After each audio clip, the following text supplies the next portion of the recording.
Assalamu alaikum, my YouTube friends and family. Talking about the survey I did in Sheffield today. Quickly, let's run through the results of the survey. So, people supporting the government of Ukraine. Should we support them? People who said yes, 18. People who said no, 9. People who weren't sure, 10. And people who weren't bothered, 25. So the majority of people weren't bothered whether we supported Ukraine or not, financially or with weapons. The next question, should British troops fight in Ukraine? 5 out of the people said no. 5 out of the people said yes. 25 said no. 9 said not sure, and 1 wasn't bothered. So the majority of people, 25 people, didn't want troops to be fighting in Ukraine.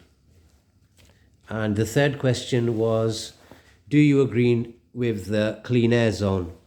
And 20 people said yes, 9 people said no, 2 people weren't bothered, and 20 people didn't know anything about it. In other news, the war in Ukraine intensifies with many casualties on both sides. Russia has the upper hand, but the Ukrainians are fighting a very, very tactical and relentlessly brave offensive.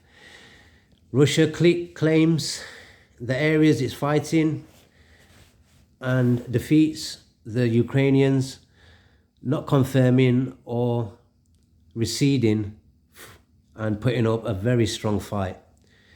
In Sweden, riots also escalate. A spokesperson for the Swedish police said, "I have never seen such dangerous riots." Many arrests have been made.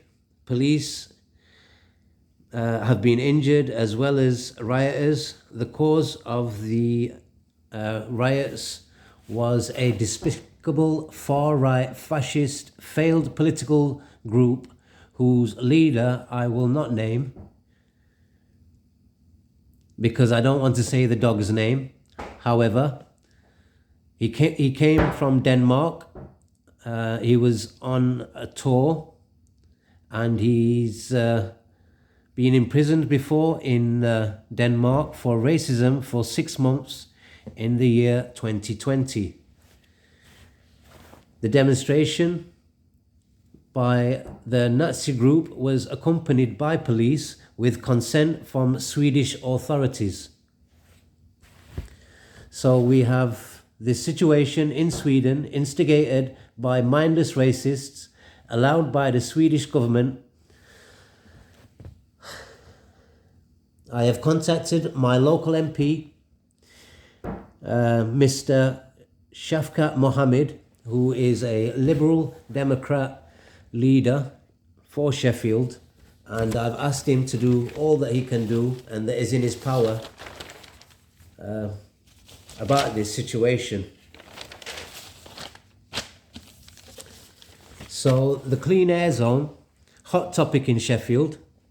Most people in the survey are happy about it. You know, they're happy to have clean air zones, but feel it should be extended. And let's just put a pin in that for a moment.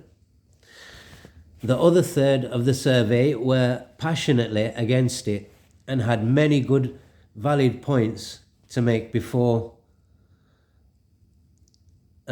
for it to be suspended. The people who are against it would like the clean air zone to be suspended. Apparently it was suspended from Manchester, where they also tried to roll it out, but protests, demonstrations and local community taking part managed to stop that happening. There's protests going to be happening in Sheffield on the 4th of February at 12 p.m. in the afternoon, and that will be out in the Peace Gardens just by the town hall on Saturday. So if people want to take part in that demonstration, you're welcome to come over. We'd like it to be peaceful. No kind of problems. Just want it to be a peaceful demonstration. If anyone wants to come along. Where are we up to? And the other third of the people, like myself, were completely unaware of it until I received a letter. I was driving the Yorkshire Prepper van through Sheffield city centre, and I received a letter saying that I'd enter a clean air zone, and that in future, if I was to drive in that area again, I'd have to pay a fine. The size of my vehicle, I'd have to pay £10, but if I was to be driving a bigger vehicle, I would be having to pay £50 per day. So the people say, roll it out further, have a fair point. Why only the town is getting this clean air zone when the whole of Sheffield in certain areas has very congested areas? For instance, Broom Hill, people there had these concerns about the levels of pollution in the air there. Ecclesall Road, people had the same concerns about congestion and the level of pollution there.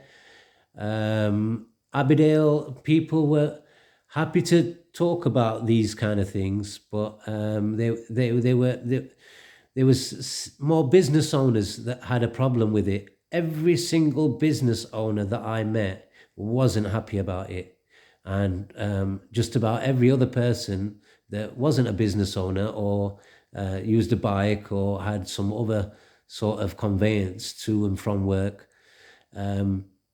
didn't seem to have a problem with it, but they thought it should be rolled out across the board, not just picked up on the central business district.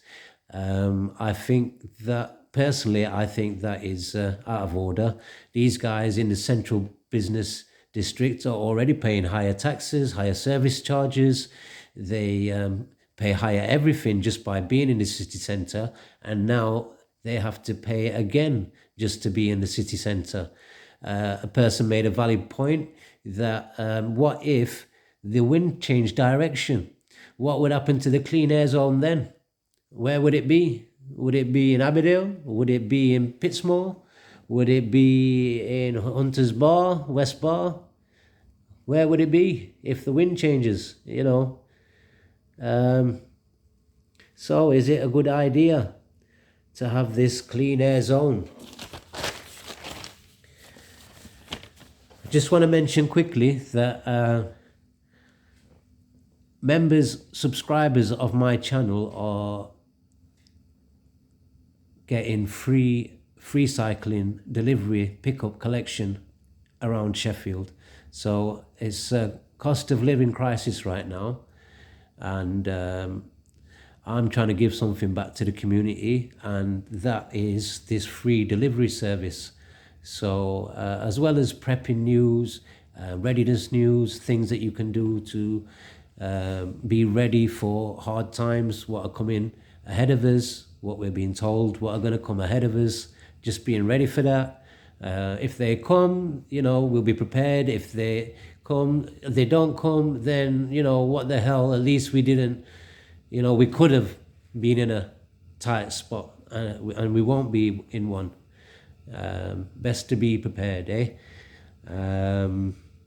So I'll be making more content on camping equipment, survival gear, knives, personal equipment, these kind of things. I'll be hoping to do some reviews on some of these kind of things. Some vehicles. I'd like to do some reviews on some off-road vehicles. I've driven some off-road vehicles before, and it'd be nice to see, what's out there, what people can get their hands on, what could help them in a tight spot, what's available. Anyone know? Put something in the comments down below if you know of any nice vehicles that in a tricky situation would be a good car to have. You know, we can see, and what cars not to have in that kind of situation. Or a motorbike. I don't know. You guys tell me what you'd like me to review for you for the readiness.